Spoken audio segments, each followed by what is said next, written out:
বন্ধুরা যে একটা রোজ তার দেখছেন কই আছি এসডিএম ওই তো কাগজপত্র করতে আছি যে আনি যায় খালি হেরা বেতালা হইরানি করে আজকে কইছে আজকে কাগজ জমা রাখতে হইব। ত্রিপুরার মাঝে একটা বাংলাদেশি বইরা গেছে সুদির উঠাইতে লাগিয়া আমরা এত হরানি অন লাগতেছে বালা একটা সুস্থ সেবা ভালো একটা কাগজপত্র করতে পারি না একমাত্র বাংলাদেশি কিছু ত্রিপুরার মাঝে এবার লেয়ার খাইতে বইলা কারণ তোর দেশে খাওয়ার নাই সেটার ভালো গল তোর লাগে আমরা অত হরানিত আছি আমরা নিজে জন্মস্থান কর্মস্থান আমার বাপ দাদা এনে জন্ম হয়েছে এর হরদ আমরা আজকে এই অবস্থায় হরানি একমাত্র বাংলাদেশি সেটার বেলা গল লাগিয়া বহুত বাংলাদেশি আছে বন্ধুরা আমরা বাড়ির লোক আছে 15 নম্বরও বুঝছ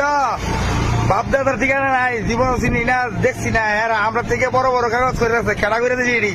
মানিক বাবু বাংলাদেশ ভুলে গিয়েছেন কেন এসেছিলেন বাংলাদেশ থেকে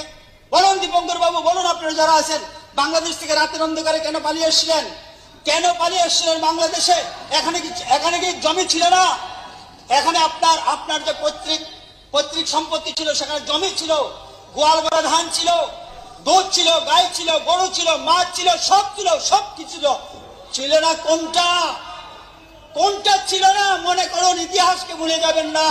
যদি ইতিহাস ভুলে যান আপনাদের পরিণাম ভালো হবে না ইতিহাসকে স্মরণ রাখবেন যে সমাজ যে ব্যক্তি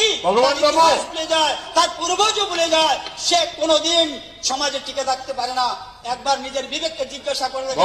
বাংলাদেশ থেকে কেন আপনারা পালিয়ে এসেছিলেন এই ত্রিপুরার মতো পাহাড়ে কেন এসে বসে কলেরায় ডায়রিয়ায় আন্ত্রিকে ম্যালেরিয়ায় এইভাবে আপনাদের আত্মীয়স্বজন মৃত্যুবরণ করেছিল কেন সেখানে থাকলেন না কেন সেখানে জিন্দাবাদ বললেন না